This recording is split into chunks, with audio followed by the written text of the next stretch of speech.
and welcome to the Absolute Football Podcast, Absolutely Non-League, the show dedicated to everything from the Vanarama National League North, and National League South. Before we talk football, though, and get into the podcast, I just wanted to address the situation at Liverpool and send all our thoughts and prayers to everybody in Liverpool right now. Absolutely horrible scenes there. And Jer, I hope everybody is safe. But yeah, we are talking National League football. I'm sorry, by the way, Morgan. I'm sorry. But I will come to you first. How are you doing? I'm doing better now. It's taken me about 5-6 days to get over last Tuesday. One of the worst nights watching football, but there it is. We're doing therapy tonight, so that's what I'm classing tonight as. But yeah, I'll be all right. It's football. Move on. Next year happens. Do you know what, though? It's actually going to be a nice change for you having therapy, because I feel like everybody else is having therapy and has had therapy on the podcast and you've not yet. So yeah, I feel like we'll do our job and try and cheer you up. I say Ben's done it, you've had it. Jen, you've had your Morecambe rants. Yeah, people have done theirs. I mean, Christian survived with doing Boston because they survived, but yeah, we've had a few therapy sessions in recent weeks. Aaron.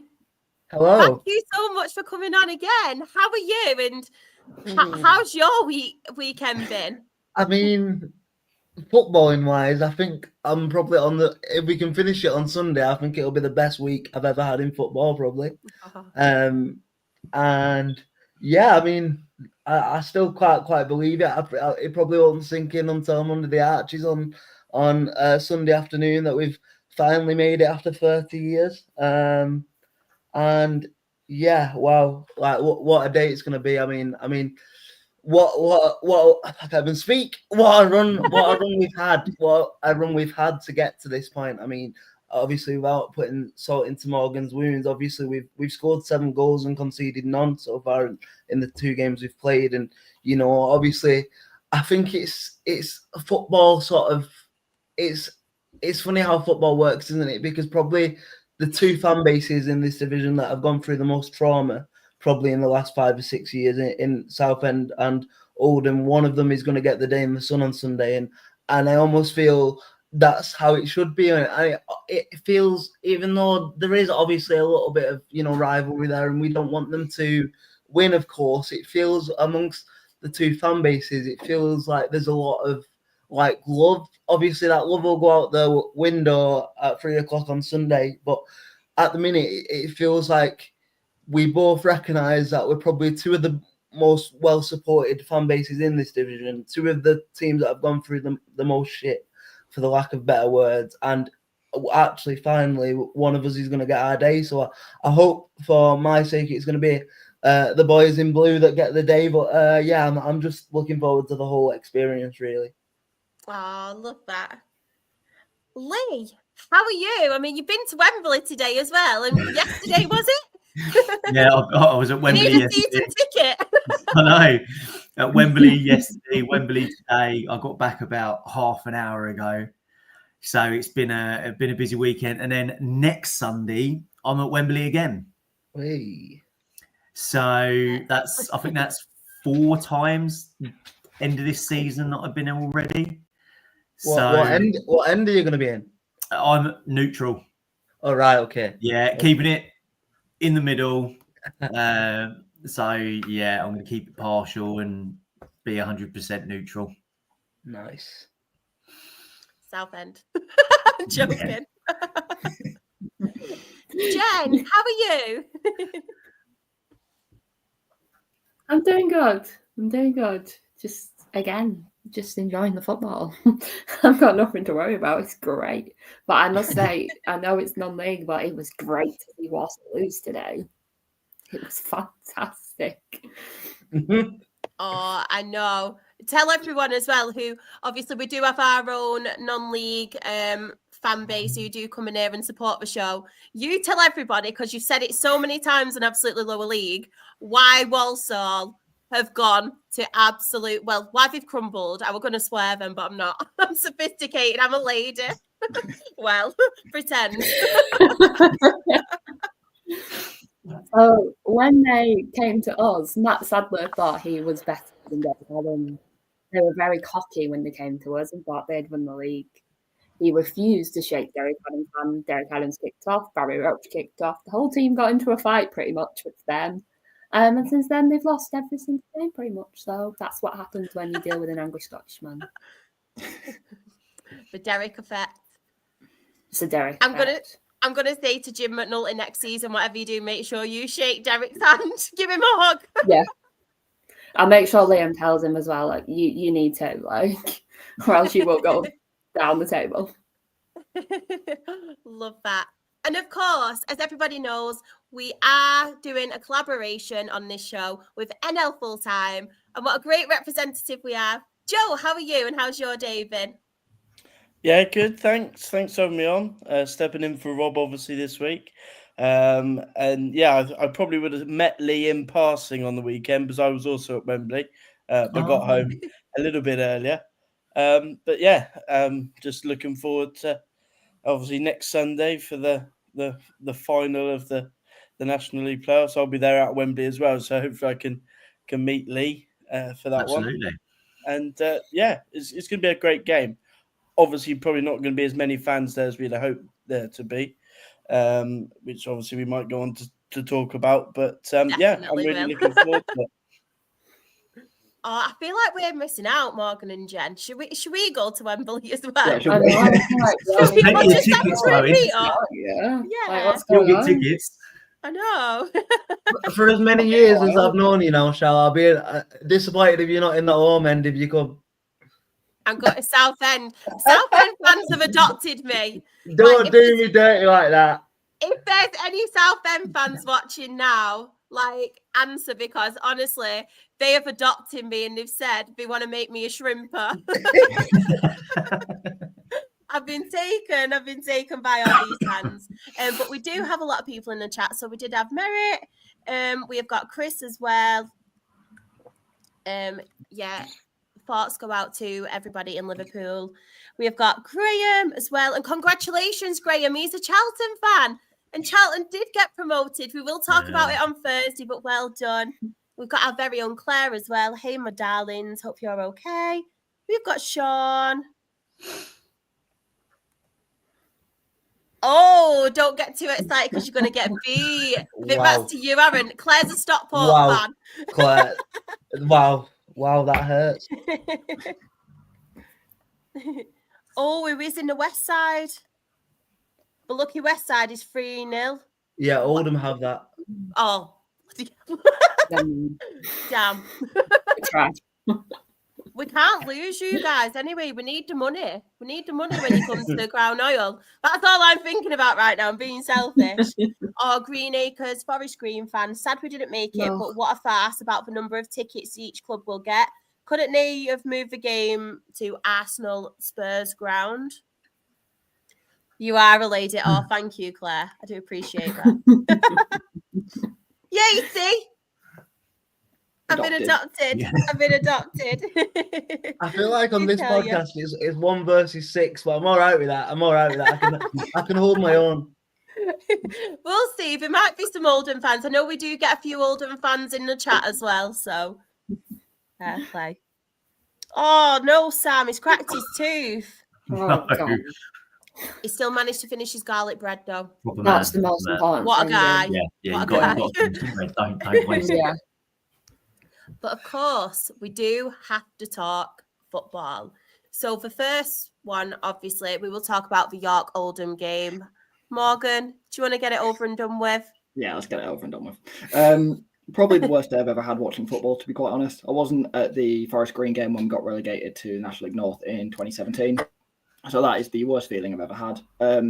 When the second goal went in, the first half was kind of all right. We weren't good. We didn't test their keeper, didn't test him all day, but we weren't terrible. Gave one stupid goal away. And in the moment, I thought Alex Hunt's at fault here. He wasn't. If he turned one way, he'd get tackled. If he turns the other way, he gets tackled. He should have never received the ball there. But we had no option. If we went long, Ollie Pierce was being beaten in the air. We just had no game plan. Or we had a game plan. It was just completely countered by the better team. First half was like, yeah, whatever. 1-0, we're still in it. We came from 1-0 down against Barnet, 1-0 down against Halifax, 2-0 down against Halifax in the league. we've done it from behind against teams this league. We were known as the comeback kings at one point. Southend, Woking also come to mind as games we've equalised in. We knew we could do it, and then it just, those first 5 minutes at the start of the second half, just wow. The second goal went in, I turned social media off my phone. Third goal went in, turned my phone off completely, and I just sat there and watched it. I just didn't know how to react. I was getting angry. I was like, these players don't care. And at the end, the players were in tears. Joe Felix looked like he was in tears. Terry Sinclair looked like he was in tears. I think my favourite bit of it was, I think it was after the full-time whistle. Some of the York fans that had stayed were singing City Till I Die. Like, you could tell there was a lot of love between that fan base and this squad of players. Interesting someone to come up, but that was just horrible, and it's taken me about 6 days to get over it. We're here now. Next year happens, and yeah, we just see what happens. Hopefully we win the league, but we know it's going to be difficult. One of Oldham or Southend is going to be in there. Carlisle aren't going to be afraid to splash some money. Gateshead have always been around there, even though they're a bit of a mess. Rochdale, I think, are going to be up there again. Forest Green are going to be up there again. Who else missed out on the playoffs or nearby? I think Woking are going to be very good this year. Solihull could be good, even though they had poor second half. So National League's going to be competitive as hell again. But 96 points and don't go up. Yeah, 3 up, 3 downs needed. Mm-hmm. Yeah. I think I've just gone through all my thoughts there. I think I've got Shauna just put us off. It's actually really made me laugh. Who is the actual therapist of these sessions? I don't think there's one, is there? I think we're just each other's therapists. We're all liking it together, aren't we? Joe, did you catch any of the game? Yeah, I did. And funny enough, we previewed the game on NL full time, and Rob said that he thought York would win the game, pretty confident that they would. And I actually said that I thought Oldham would win the game. Over the season, I thought York had been by far and away the better team. But Oldham, just that experience of being in playoffs, I was a little bit surprised by the team that Adam Hinchelwood picked, if I'm honest. I thought that the midfield certainly looked quite weak against Oldham. I was really surprised that Dan Batty didn't start in midfield. Obviously, I know it's easy to say in hindsight, isn't it? But I just thought for a one-off game where you need to not make mistakes, I think Oldham were just that little bit better than York on the day. And obviously, given that they've only really played one way, York, this season, you know, Morgan said about they didn't have a sort of a plan B. Yeah. That potentially could have swung the game in their favour if they'd have changed something a little bit earlier and tried something a bit different. But they've stuck to that passing so loyally through the season that ultimately they were never really going to get back into it. Yeah, I completely agree with that. I feel like with both type of managers who play that kind of football, there's a stubbornness about them. Mm-hmm. It's very similar to, obviously, we've seen Gateshead in the past. We've seen with, obviously, Jim McNulty and how stubborn he can be. Obviously, the York situation. And they just need, and I say about tweaking, I was ranting about tweaking, but that's more of the formation, to be fair. They just need little tweaks, and especially against the physical side, because Mickey Mellon, in the last 2 games we have seen Oldham play, I think he's got his tactics spot on. Like, he has been absolutely brilliant, and he deserves that credit. I do want to point out as well. Yeah. Jen, did you catch any of the York Oldham game? Yeah, I think we watched some of it. We didn't watch all of it, I don't think, but going into it, I thought York were going to absolutely smash Oldham out of the park, but when I was watching it, it was just like they didn't really turn off on the pitch, and they were really like struggling. But it's hard because I feel like Morgan said 96 points and not getting promoted is just ridiculous. I just think even though we've come down, I still think it needs to be 3 up, 3 down, and we would have been down a few seasons ago if that happened. But we've managed to scrape the barrel by only coming down this season. So I think 3 up, 3 down definitely needs to be looked at, because there's no way you should be finishing on 96 points and not getting promoted. I just think it's scandalous what you have to do is get out of the National League. It's why it's so hard to get out of the National League. But I think York have got a real chance of actually winning the league next season. There's been a couple, obviously, in recent times as well. Like we've seen it with Barnet. They didn't go up, but then they won the league. We've seen it with Wrexham in the past, haven't we? We've seen it with Chesterfield as well. So obviously it is looking really promising in that aspect for them. But just while we're on the 3 up, 3 down, I know we touched on it, I think it was last week, and we said, obviously, National League and League Two, we're all kind of for it because it'll work better. Yeah. Didn't think it could work as much in National League North and South with obviously the amount of teams, the catchment and stuff, and where everybody obviously gets put in. But are we all in agreement for the 3 up, 3 down from League Two and then National League Two, League Two? 100%. What's your thoughts, Joe? I see a little. Yeah, I mean, if you'd have asked me a couple of seasons ago when my team Torquay missed out in the final, after finishing second, I'd have definitely said 3 up, 3 down. Obviously, I think it would be good to have 3 up, 3 down. I can see the merits to it. The only fear that I have is that because teams that go up into League Two always then do really well in League Two, it's almost as if they're that well prepared for League Two because you've got to be very, very good to get out of the National League, that it's almost, it sets you up for League Two. And that if you're just giving away another spot, it's almost as if you could have a bit of a freak season and potentially, come second, and then you're not actually prepared for League Two. So, I can see merits to it both ways. If you'd have asked me a couple of years ago, I'd have said definitely top 2 get promoted. But I'm literally that rule until hopefully, fingers crossed, if Dale go up, then he can change it again. For it. Change it, man.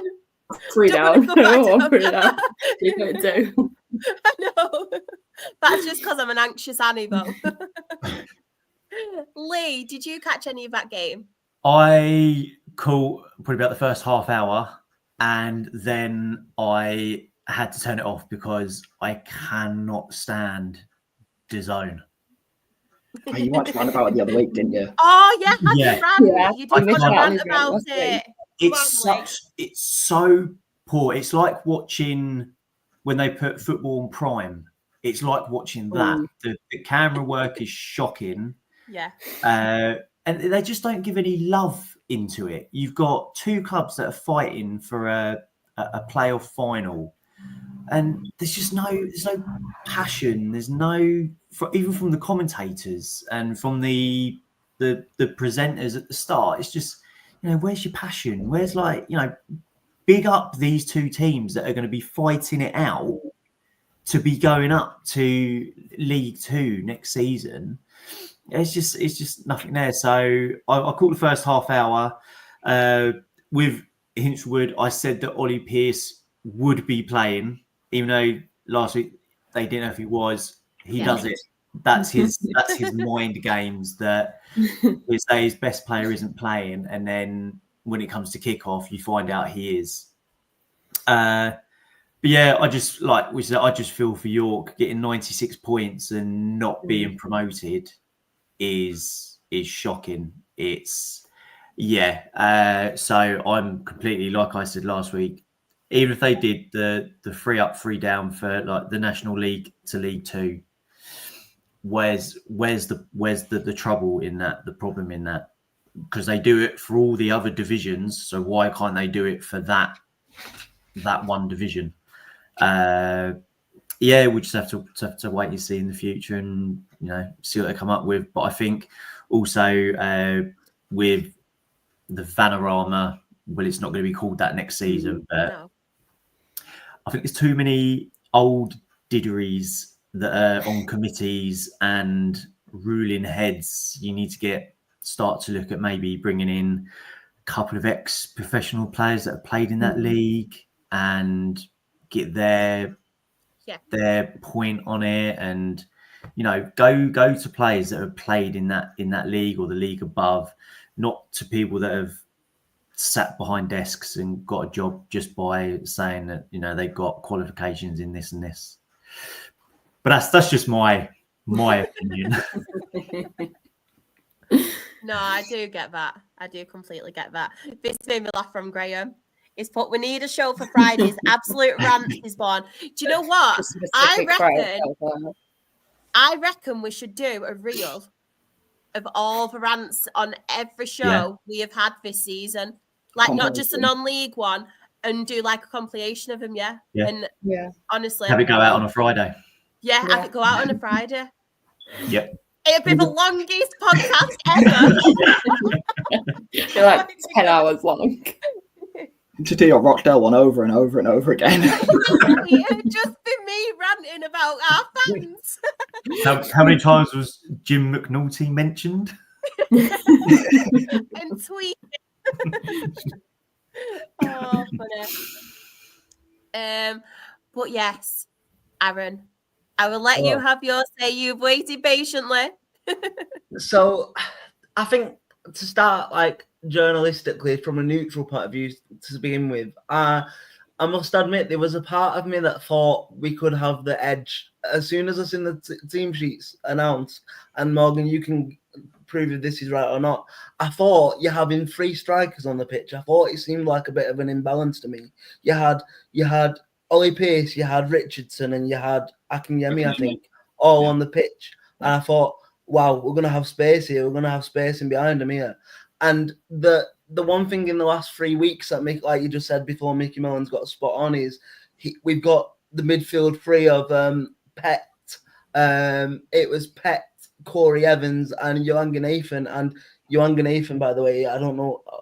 I'm guessing Joe might know a little bit about him, but I don't know whether you guys know much about him. But oh my word, how we managed to get him on a loan deal in this division is unbelievable, by the way, because I'm pretty confident he could go with some development. He could go all the way to the top. Like, I genuinely think he's that good of a footballer. It's just a shame he probably won't be with us, but you never know. But yeah, he just absolutely ran the show. He just really, really ran the show. I mean, like, I agree with what Lee was saying about DAZN a little bit, because the sort of the first goal was missed because they were replaying the mistake by Hunt, I think, and they missed like the beginning of the celebrations and that. And the only thing I'll say from an Oldham perspective is I think it is a bad mistake from Mayo, maybe, but also it was Johangen Nathan that pressed them into that mistake. And what a finish it was by Joe Garner as well, by the way. To do that on first time without much thought is ridiculous. And then great game. We go in at 1-0 and you're thinking York can only get better here, but I don't know. It's like maybe the 15-day gap caught with them in the end, but again, that's not really our problem. And I don't want to sound like an idiot, but like it's not like, you know, it's unfortunate for them, but like it's not. I'm not going to let that take away anything from our performance, because we went there and, truth be told, we dominated. It could have been 4. Mike Fondop should have probably put the 4th one in 1-on-1 with 5 minutes to go, and yeah, we just turned up. And there's been so many times this season, I spoke about it last year, where I'm finally getting over my trauma of, you know, Oldham playing in big crowds and never ever delivering. Well, actually, fingers crossed, and hopefully I don't put the kiss of death on it, we're actually doing it this season. You know, like even in the cups, we did it against Tranmere. We've done it at York. We did it at home with 11,000 at home. Like it's happening, and I think it just shows the pedigree of Mickey Mellon in the sense of, like, you know, he's been a very split, decisive figure in our fan base, rightly or wrongly, this season for some of the brand of football he's been playing. However, in one-off games, and especially playoff games, he's your man, really, isn't he? You know, he just knows how to set his team up, and I think we probably could have played another 90 minutes of football, and I don't think York would have scored. That's my biggest compliment to our defensive setup. And yeah, I think probably for football purposes, the two best teams in this division, aside from Barnet, haven't gone up. But in terms of the teams that have got the tactics spot on and shown fight and grit and determination, and that's what's got you to the final, hasn't it? Yep, and fully agree about, I mean, the tactics and stuff. We started, I'm going to have a bit of a rant here because people have triggered it. Joe, you mentioned something, Aaron, you've mentioned something. It's just triggered a few things. We started with a back 4 with a left winger at right back. I love you, Tyree Sinclair. You're not a right back. Why he was put there, I don't know. We went we were cruising. The one time we struggled at the end of the season, we lost to Braintree in March, and then the only time we struggled was against Oldham. Every other game, we were playing a 3-4-3 with effectively a back three of Adam Crooks, Callum Howe, and Malachi Fagan-Walcott. Adam Crooks, being made of glass, then gets injured in those 15 days. Those 15 days aren't a problem. We got it all wrong on the day. Crooks gets injured as he always does. He's brilliant, but he'll give you a quarter of a season at max, and he's probably not going to be given a new contract this summer. So whoever gets him, you're going to get a brilliant player for a quarter of a season. We then put a midfield two of Alex Hunt and Joe Felix. I love them both. Joe Felix is a right back and 5'4", and Alex Hunt is a good number 8 that's had a really good season, but he can't dictate a midfield. Why Dan Batty doesn't get that start and why he hasn't been starting for the last few weeks is beyond me. He's a League One quality player, and he's the only player in our squad, possibly on that pitch, that can pick out some of the passes he does. The assist against Wealdstone in September and some of the other passes he's played this year are out of this world, and he's been frozen out to play a different brand of football. And then a front three of Dipak Anyemi, who has had injury issues and form issues all year. Ollie Pearce, who as good as he is 5'10" and will get dominated by Charlie Raglan in the air. And Lewis Richardson, who as good as he's been as a winger at times, is a loanee from Burnley who is too lightweight. It was just wrong. And someone said it on Twitter to me, and I was like, just have some faith, because I didn't want to give us the kiss of death before a ball had been kicked. But looking back at it, we didn't get a single thing right. You're right about the pressing. Harrison Mayle, he was forced into that mistake because he had no other option. But it's just, how can you go into such a big game and not get it right? We were brilliant at the first half of the season, playing a 4-3-3 at the midfield three of Marvin Armstrong for the energy, Dan Batty for the passing ability. Alex Hunt can do a bit of both. Joe Felix was a right back because he can defend and he's quick. Don't put a 5'4" right back in centre mid, because it doesn't work. We got it wrong it worked against Solihull and Aldershot and Eastleigh because we were miles better than them and they had nothing to play for. Aldershot just beaten Woking and wanted to wrap everyone up in cotton wool. The other two were safe and had nothing to play for. The fact that we used that as the blueprint to play an Oldham side who knew how to play against us, had form, and have the best manager in the league for a one-off game is beyond me. I love Adam Hinchelwood and I trust him next season, but the way we've got it wrong in one-off games this year is mental. I think another thing, we weren't testing one-off games. We played cup games against Biggleswade, who were 8th or 9th tier at the time, beat them comfortably. We played Wickham, who were top of League One at the time, against a Birmingham City side that broke every record under the Sutton. We played, who else did we play? We played Gainsborough in the FA Trophy, where we rotated everyone and went out in that. And we played Darlington at home, where again, we rotated and we put Ricky Aguiar, an attacking midfielder, at centre-back and left-back. We weren't tested, so we didn't know what to do. Hinchelwood has played other playoff games, and he lost it last year to Braintree in that 4-3 mental game. He's got it wrong in this cup game, in this one-off game. Mickey Millen deserves all the credit because, as we said, he nailed it, and we've got it wrong. Yeah. Breathe. But you both just triggered some things. I love this squad and this players and everything and what we've done. 96 points is an incredible achievement, but we got it wrong from top to bottom, from start to finish, left to right. There's not a single player there. Like Alex Hunt, Callum Howe, Fagan Walcott are possibly the only three that were actually in the right position. Maybe Cameron John as well. Why we haven't set up in a more robust way to play something a bit more solid against a very, very good Oldham team is beyond me. Yeah, I needed that. It frustrates. Sorry, Aaron. I'll just quickly, and then you can speak. It frustrates me though because I see similarities with it, like with what we do, and I don't know if we read too much into it, our managers, and we feel like on the day, I don't know what it is, and they overthink it or what. But Jim is so similar to what you're saying, and it frustrates the hell of me like that. I don't get why we don't stick to the strengths, do what they've been doing most of the season, and it really gets to me because I can see them similarities and I feel your frustrations. Like, obviously, we bottled it. Don't get me wrong, we bottled it. But you sitting there, Morgan, I feel your frustrations because you've got some brilliant players there. And even if it wasn't working out with the strongest 11, you still put your strongest 11 out, like you mentioned, in the right positions. If it's not working, you can bring other people on. Like, you've got a more than capable squad of getting something. And I know we've obviously mentioned about Mickey Mellon's tactics and how well they played, but I can feel your frustrations as well. So I feel like it's all been like overthought, this situation, and he's got it completely wrong. 100%. The one game we used a plan B was we beat Maidenhead 3-1 in February, I think it was. We scored in the 94th and 96th minute, I think it was, to win 3-1. It was somewhat ridiculous like that. And we ended up with a 3-4-1-2 with Linnell John Lewis up front, with Josh Stones and Pierce behind him. And that worked in an away game against Maidenhead on a Tuesday night. That is the one time I can think we used a plan B and it's worked.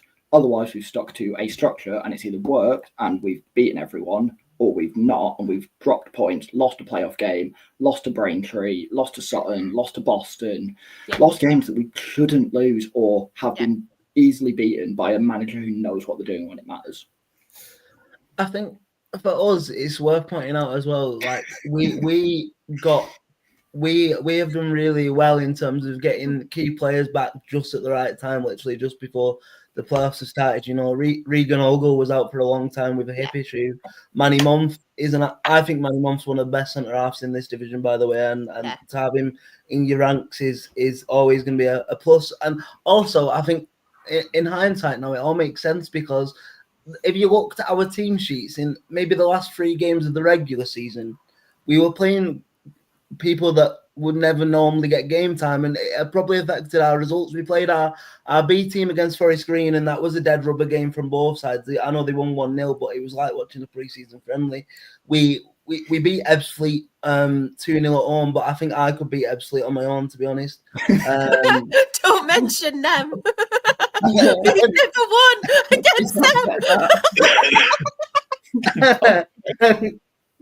And I think it was all really part of the master plan in terms of not going. I'm not saying we weren't going at full pelt at them competitive games or whatever you want to call them, but in my mind, them 3 last league games weren't competitive games because they didn't really mean anything. We were already locked into the playoffs, and now we're reaping the rewards of that with a fully fit squad and somebody like James Norwood coming off the bench as well. You know, that's ridiculous in itself. And I think obviously, like, Joe Garner's a really interesting one, because up until maybe 3-4 weeks ago, he wasn't really having a sniff. But at the Ebbsfleet game, I think Mellon realised he might not be, well, he's definitely not the quickest. I'm probably quicker than Joe Garner right now, to be honest. But he can win the little niggly fouls. He's a proper little shithouse as well, and I love it. I absolutely love it. Like, it was. I don't know if you've seen his celebration, but when he slid in front of us all, he was doing like the pint sort of gesture to Athletics fans and that. And it's just small things like that. Experienced heads, I think, really help us. And like, look, he knows how to finish. You know, I always, hopefully he repeats it on Sunday, but I always remember his playoff final goal for Preston. And you know, so he's got the pedigree. It's just obviously he can't play, 2 games a week or whatever it'll be, but like, I just think I can't. I know we're going to talk about it, and obviously I'm going to say this, but I just feel like with the way we've come on in the last 3 weeks, and I have so much respect for Southend, I really, really do, but I just feel like it's our time now. I really feel like it's our time, and I feel like the cards have fallen. And things are coming together nicely, and obviously the final is going to be tense. It's going to be, I think it'll be quite a cagey game. I think it'll be quite a direct game, because both teams kind of play a lot in the air and, look to get a lot of balls into the box. I think we'll look to utilise our long throw from Regan Ogle quite a lot. They might look to do the same with Gus Scott Morris. So I think it's going to be a very, very similar style game. But I just feel like the momentum and how we've been dealing with these games up until this point, it's almost been the complete flip, hasn't it? I mean, Southend have done emotional sort of strain in the last 2 games to get through, 3-1 down to Rochdale with 20 minutes, with 20 minutes to go, and then they win it on a penalty shootout, whereas we kind of done it without breaking a sweat, if I'm being honest. And like that could all be different in the pressure of final. And I'm not underestimating Southend at all. I just feel like we're so well equipped that like it has to be our time almost. That's how I'm feeling right now. We will just move on, obviously, to the Forest Green Southend game now before we do the final. Joe, did you catch any of this game? No, I didn't actually catch this one. And I saw that Forest Green had taken the lead, and I kind of expected them to see it out. So it was a bit of a, I wouldn't say a nice surprise to see Southend had obviously equalised. And yeah, I mean, Southend, to me, I know you said that I can't remember who it was, maybe Lee that said it, that the two best teams other than Barnet haven't gone up. But I've not been that impressed with Forest Green all season. No. You know, they've got to the position that they have done, but in terms of their performance level, I've not been that impressed. And Southend, having got through the first game, confidence from that. And they're a team that never lie down. So obviously getting that late goal, I just had a feeling that they would win that game. So obviously it's nice to win it in the way that they did with a penalty shootout and a late goal. But yeah, I thought that Southend would get through that one. Can I just mention something that I thought was, from a neutral, I thought was really strange. And again, I think it's managers thinking that they've got probably a bit more tactical nous at this level than they probably do, like you were saying with McNulty and probably Hinselwood at times. I've not seen Forest Green all season, but one thing I know is they have Christian Deutsch amongst the ranks, and he didn't get on the pitch in 120 minutes of football. And if you're chasing a goal, chasing a game, surely you bring on someone with his pedigree. I mean, Joe, you might be able to give me some insight, but why do you think obviously they chose not to bring him on the pitch? Like, what do you think that was? Because from a neutral point of view, that really, really surprised me, if I'm being honest. Yeah, I mean, I can't explain why Steve Cottrell made that decision. One thing he has done this season, he's kept a fairly small group of players. He's remained fairly loyal to a starting 11, and outside of that 11, there hasn't been a great deal of change.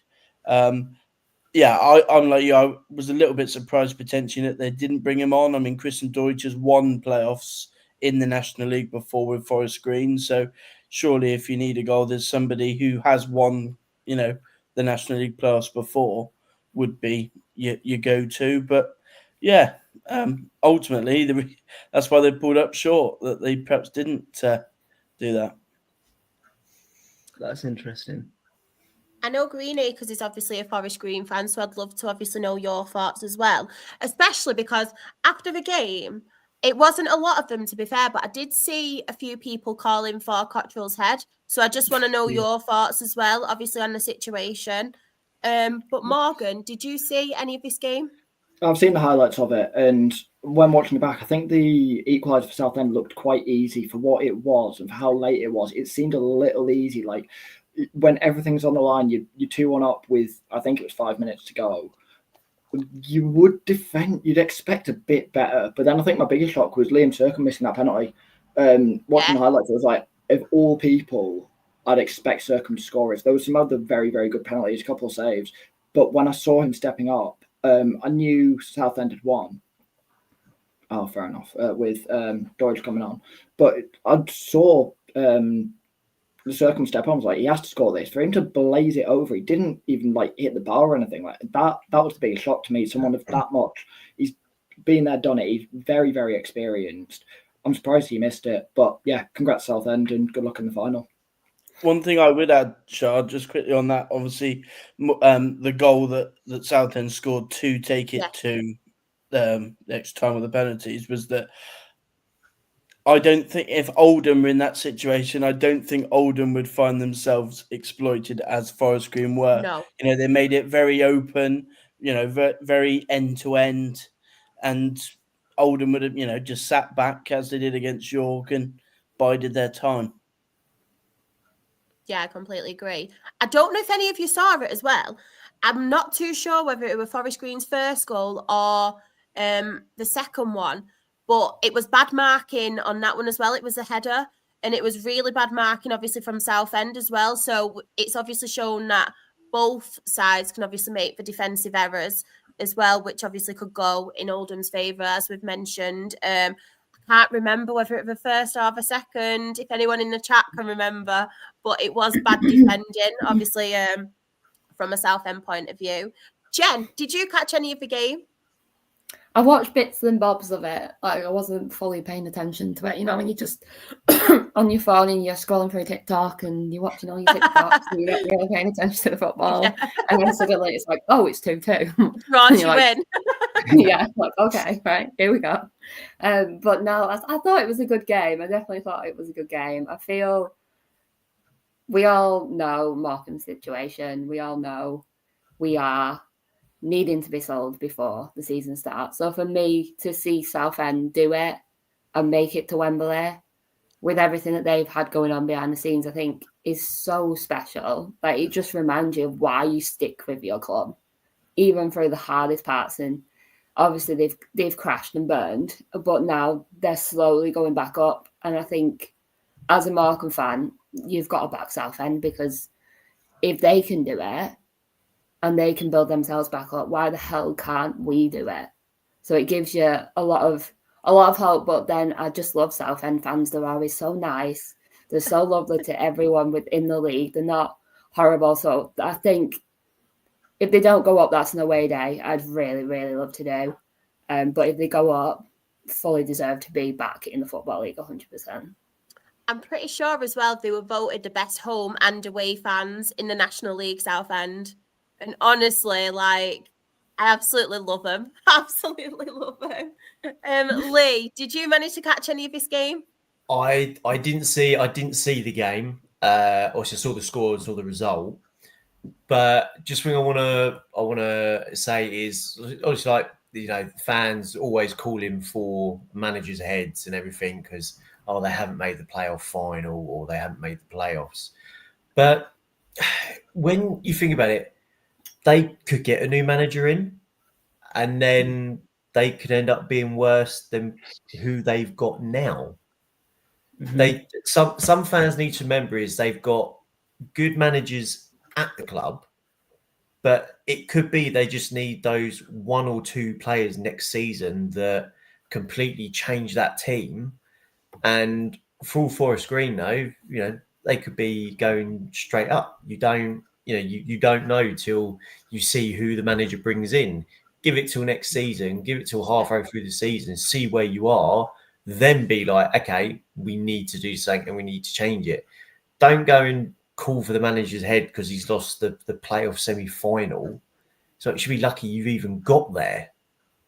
And, you know, you're playing with a chance to play at Wembley and play in the final. But, like, you know, Charles, with some of the Rochdale fans, yeah, it can be such a toxic place sometimes with not all fans, but with a minority of fans. Yeah, definitely. And yeah, it's not a nice place to be. And, you know, the managers, they do the interviews and they say they don't feel it, but they do. They do feel it. They're just not going to show it on TV. I love this Green Acres spot. I feel like we're all having a rant today, aren't we? Green Acres spot, I would stick with Cottrell. He is arrested to side 2 consecutive relegations. Playoffs exceeded my expectations by a distance. Love that.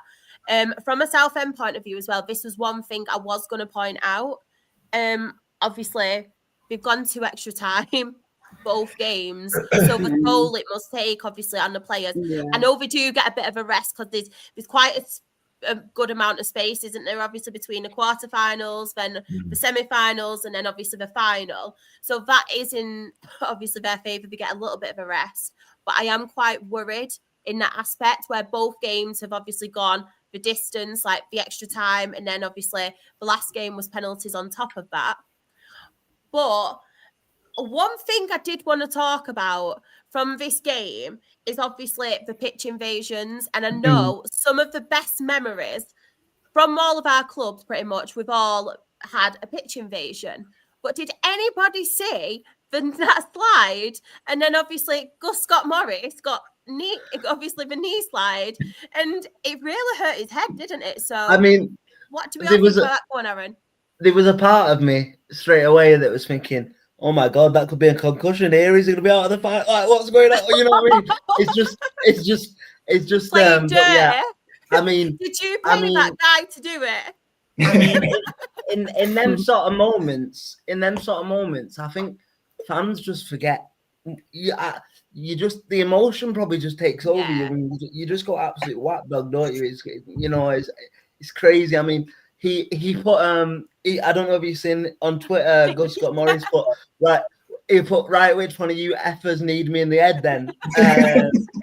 And I thought that was class. I thought that was absolutely class. And look, like we've all been saying, like I think it's wonderful. I've said it multiple times tonight already, but I really do think it's wonderful. And as Jen was saying, I think we're two examples of two fan bases that have been through the mire in the last couple of seasons, rebuilt ourselves, rebuilt our fan bases, and we're finally getting our moment in the sun. You know, I mean, I might not be the most popular on our hashtag to say this, but from a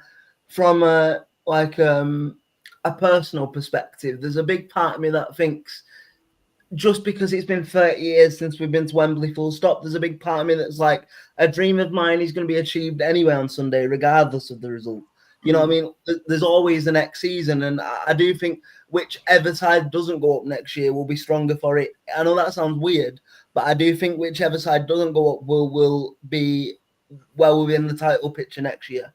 And I just think, I think it's wonderful that like football's won on this occasion, and you know, it's a sort of big two fingers to like owners that think they can come into football clubs that don't have a clue about football and try and take you to the wall. And the fans have fought back and managed to wrestle back power, and now we're letting the football do the talking instead of countless trips to court for winding positions, countless pitch invasions for the wrong reasons, you know. So it's just good to see from a pure football wins sort of perspective, I think.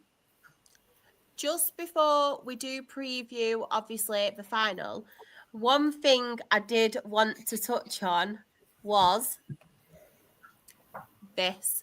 So obviously, there has been a whole saga on the tickets.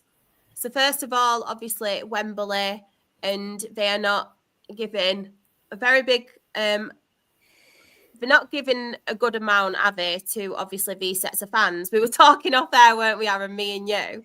And I think they've underestimated which two clubs was obviously going to get to Wembley, two of the biggest fan bases for that. But I just want to hear your point of view, Aaron, because obviously you've obviously the ticket situation, your fans have been through that. So do you want to talk to us about obviously the frustrations and the difficulties of fans getting tickets?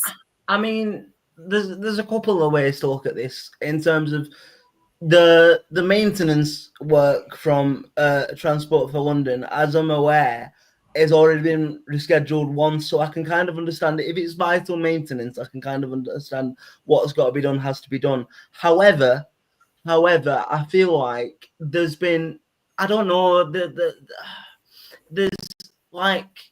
there's ways for fans to get to Wembley. Do you know what I mean? Like, if fans want to go to Wembley, they'll get there. If I had to walk from Rochdale to Wembley, or roll from Rochdale to Wembley, I should say, and get myself there on Sunday, if there was no other way, I'd do it. And I'm sure thousands of Oldham and Southend fans would do it. And I just feel like this wouldn't happen at League One. This wouldn't happen at the Championship. This wouldn't happen at League Two. I feel like the National League just always gets shat on in the eyes of the governance. 100%. And 100%. It almost feels like, I don't know, it feels like we're an afterthought, or this final doesn't really matter. Now they've had the EFL finals, that was like the big parade. And like I said to you, I think it was a case of, and you've just said it yourself, I think they probably, didn't expect Southend or Oldham to get in there. I think they probably thought maybe York would get in there, or Forest Green. Like, no disrespect to Forest Green, but if Forest Green would have got there, they probably would have done a remarkable job to sell 12,000 tickets, and like, I just think it's really poor planning. But also, I've seen a lot of people say, the final should be played at somewhere else. No, it shouldn't, because you're taking that moment away from me. You're taking that moment away from Southend fans. Like I said, I've been to Wembley a lot of times, or 4 or 5 times, and never have I been there with Oldham. This is my chance on Sunday. I'm going with my dad, and it's what we've talked about since I've been little. And you take that moment away, you take their memories away. So I can understand people like, oh, we want to find solutions, but at the end of the day, the National League, it's their prerogative and their governance that has to find solutions. And I really don't want to get this podcast in trouble, and I don't want to get myself in trouble. So I need to be careful what I say. But I don't know whether you've seen this so-called statement that they put out today. But it was so much. They were writing it like they were the victims in this, like not the two fan bases that you screwed out of tickets. Because I'm not being funny. In my personal opinion, this final could have 60,000 fans there. If everything wasn't in its way, I reckon we'd get a 60,000 crowd for National League. Now, thankfully, we're on with the extra 4,000 and extra 2,000 and then 9,000 on top for coach allocation. We're on course to break the National League record anyway as we stand, I think, which will be a phenomenal achievement. However, I just think there could have been so much more, and it just really saddens me to think that there'll be Oldham and Southend fans here that might miss out on tickets or have to watch it on DAZN with awful commentary and not a lot of enthusiasm. That's not the way a final should be. But yeah, I've joined the ranting team today. That's my rant over. That's my rant over for now. Does anybody else have any thoughts on obviously this? I've got 2 points on it. I was speaking to my dad about it, and he was like, one, my knowledge of London transport isn't great, but I don't think Wembley Park is the only Wembley station. I think Wembley Central also exists. So if you can go to Wembley Central, like we all want to walk down Wembley Way, get off at Wembley Park, do Wembley Way, do the entire thing. But I think Oldham or Southend fans wouldn't care. Like, all right, you have to do Wembley Central and go a different way. Fine, you get to Wembley and you see your team play. Yeah.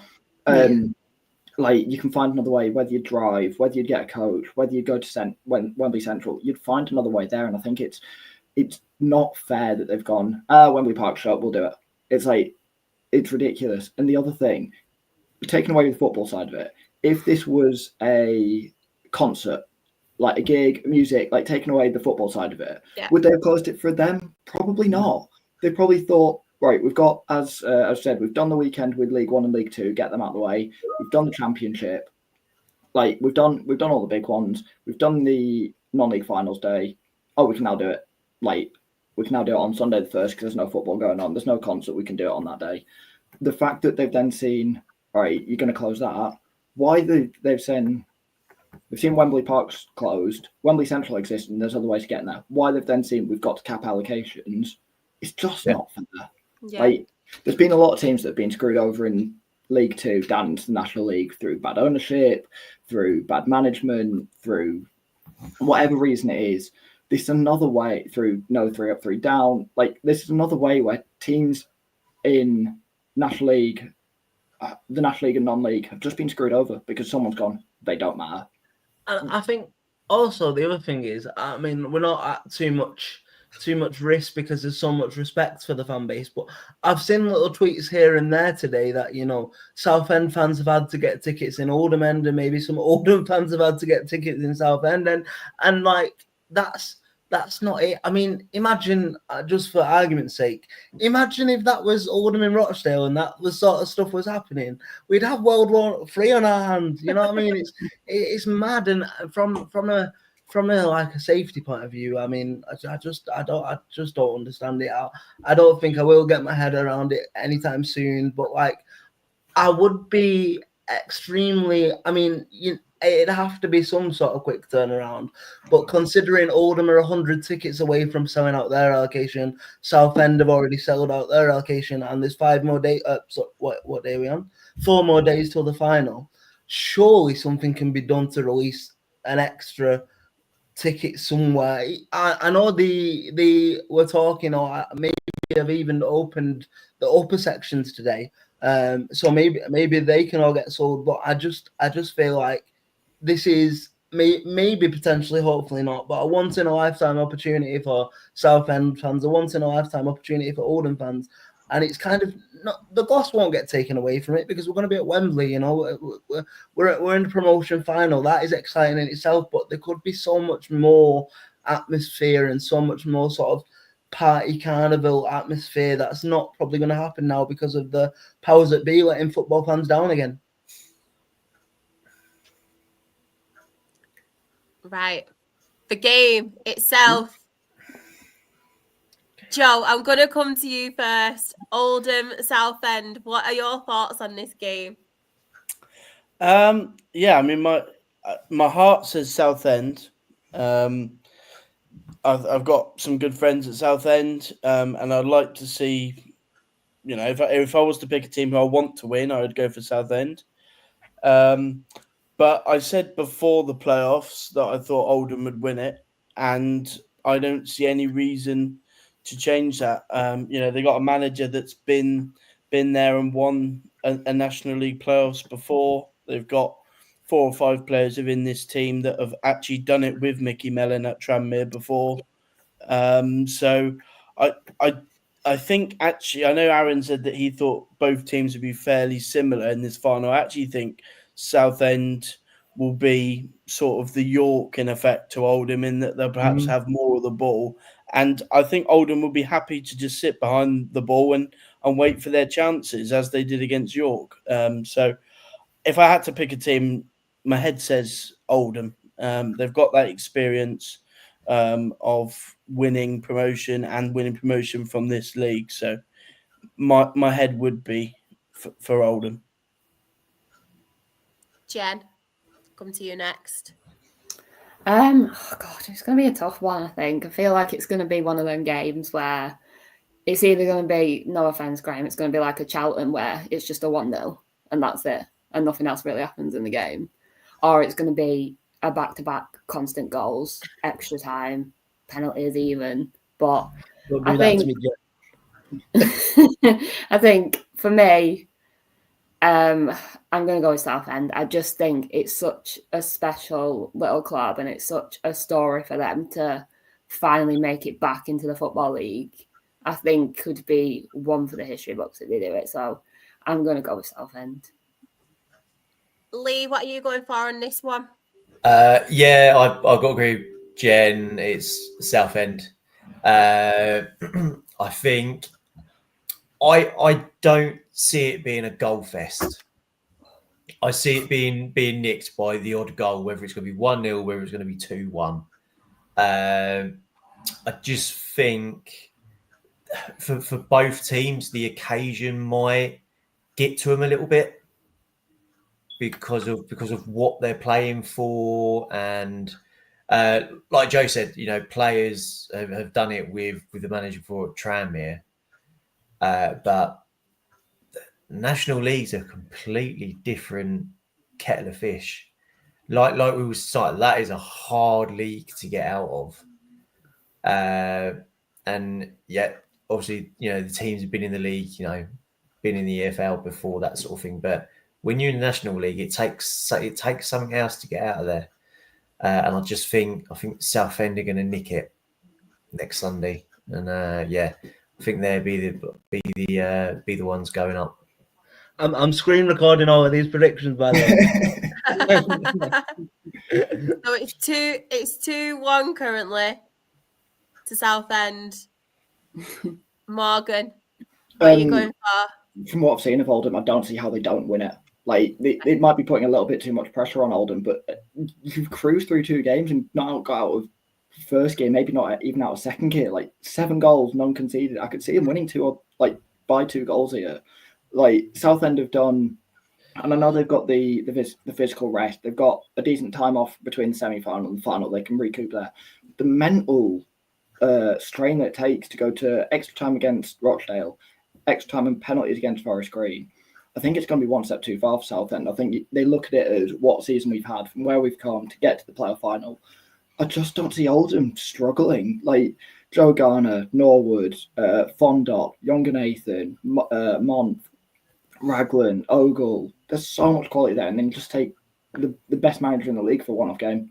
I think Oldham win by 2 goals, and I think they cruise in. I think for me it's kind of a win-win. because if Oldham go up, it means I don't have to go there. I've seen Oldham play the second most out of anyone. I've seen York play like 140, 150 games. Oldham are the second team I've seen play most. I've seen them play 7 times, all against York. I don't want to see York Oldham for another season. Can we have a break of it? Southend, I love it there, and like my heart's with them. I want them, like, they not deserve it, but like for their story, it would be a fitting end. But I think Oldham do it. I think they might have to go into third gear to win this game, but I think they cruise to it by 2 goals. I always like you, Morgan. Enjoy League Two. Aaron, are you sticking with you guys? Do you reckon they'll do it for you? I mean, I have to, don't I, to be fair. I think this game, from an Oldham perspective, maybe easier said than done, but you keep Gus Scott Morris and his deliveries quiet, and you keep Appia Forson quiet in the middle of the park, and I think we'll win it. I think we'll win it pretty comfortably. I just think with the sort of the way nobody's been talking about us, it was all York, it was all Forest Green, it was all we'll get battered by York, or like Forest Green will do you if you get to Forest Green in the final. None of that has happened. Nobody's ever been speaking us up, and I like it like that. I said that last week. I like sort of just going about our business, and that's what we managed to do. And I think the experience of this squad, and probably I'm hoping that they've used the heartbreak of the last 20, 30 years of the fan base, bottled it up, and it's going to carry us through. I think it'll be 2-0 Oldham in normal time. Oh, it's 3-2 Oldham at the minute. Oh, drum roll. Right. So, I can see both sides to this. I am going to pick who I actually think, but I can see both sides. I'll start with Oldham. Obviously, we've seen before, obviously, Mickey Mellon is an experienced manager. He's obviously got teams out of a league in National League before. As we mentioned, there's a lot of players that he does know from past experience who've also got promoted. His tactics so far, he's not got it wrong. I think players back from injury, the way we've seen Oldham play, they've dominated both games. So part of me is thinking Oldham. But then on the other side of it, you've got Southend, who I feel like didn't have much pressure on them. They finished, obviously, the bottom spot of the playoffs. They've not had much pressure on them so far. Underdogs, if you want to call them underdogs, I feel. They've done brilliant the last few seasons under Kevin Mayer. Everyone knows my love for Kevin Mayer. I think he's a brilliant manager, top manager. The players, the community of them, how they've stuck together as well. Early last season, they weren't sure whether they were going to be able to play at the ground. And I mentioned this last week, all the fans rallied together, got the pitch sorted and everything. And I just feel like, and I did tweet about it as well, and I feel like they are so deserving, as Oldham are as well, I'm going to say it, deserving of their place of Wembley for them fans, because both of them, as we've mentioned, have been through it recently.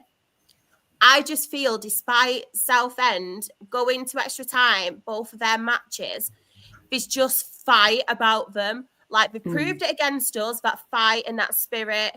They proved it, obviously, against Forest Green to come back.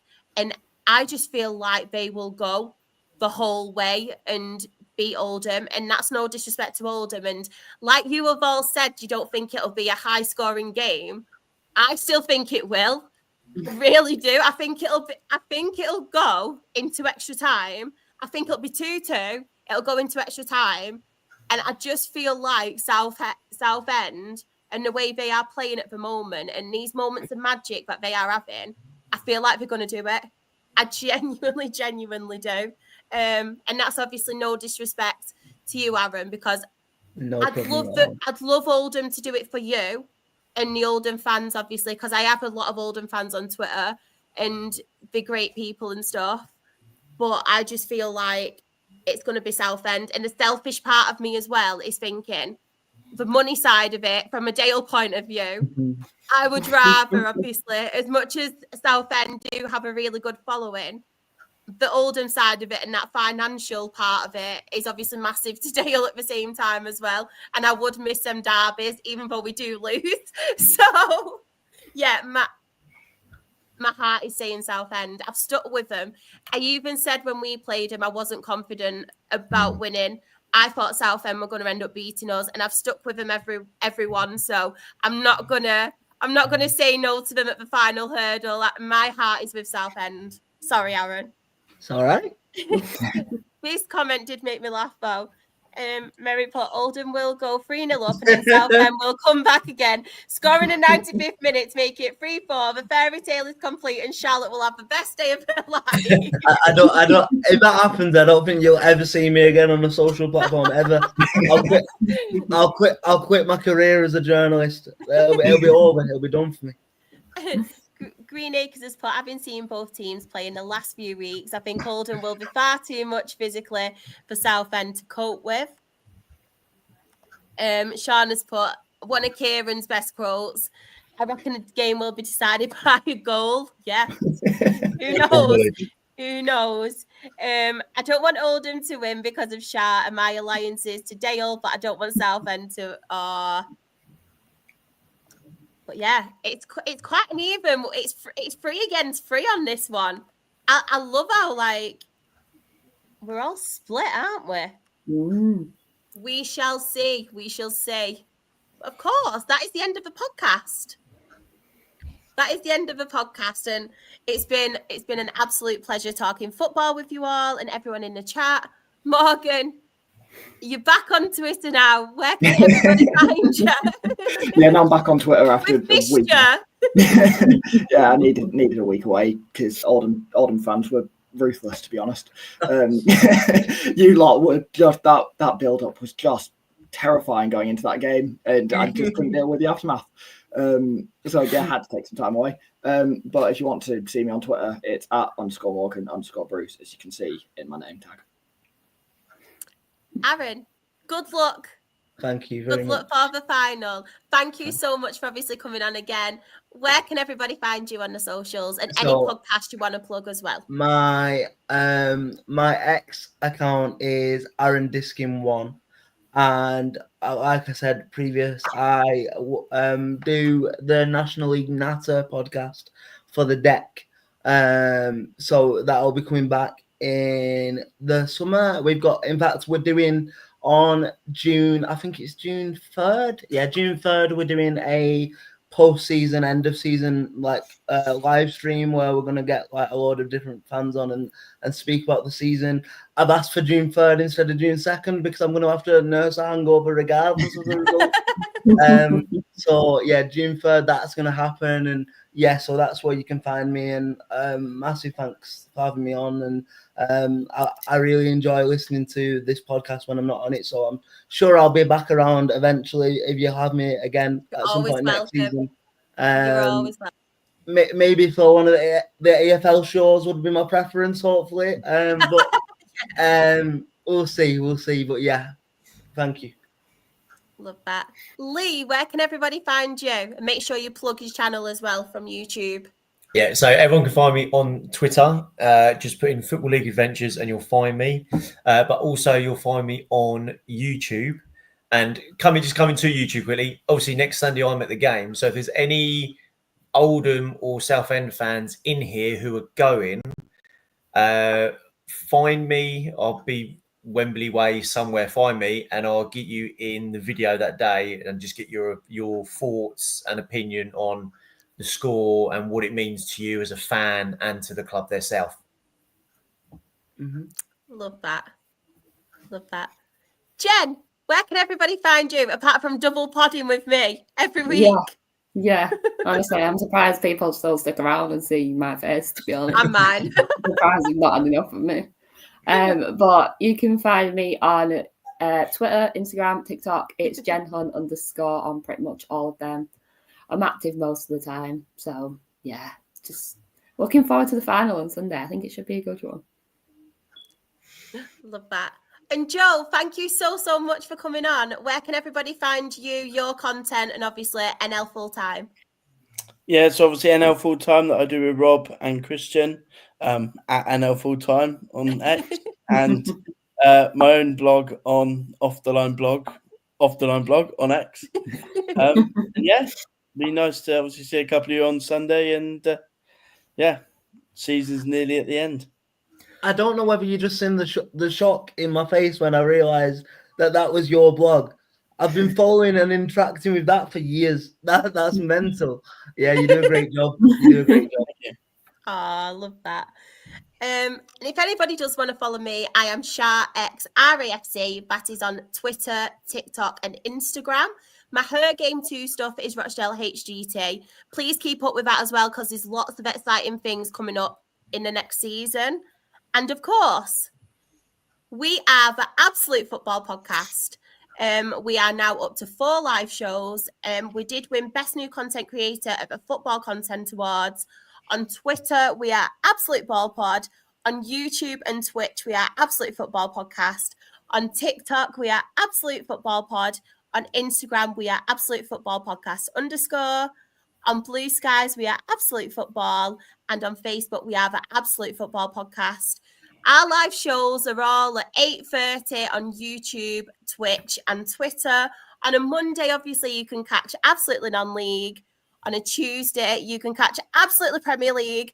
Spoiler alert, I'm on there tomorrow as well. I do apologise. You'll be sick of me. You will be sick of me by the end of the week. But Sam and Rebecca were short, so I've kindly said I'll go on the Premier League show. So I do apologise, everyone.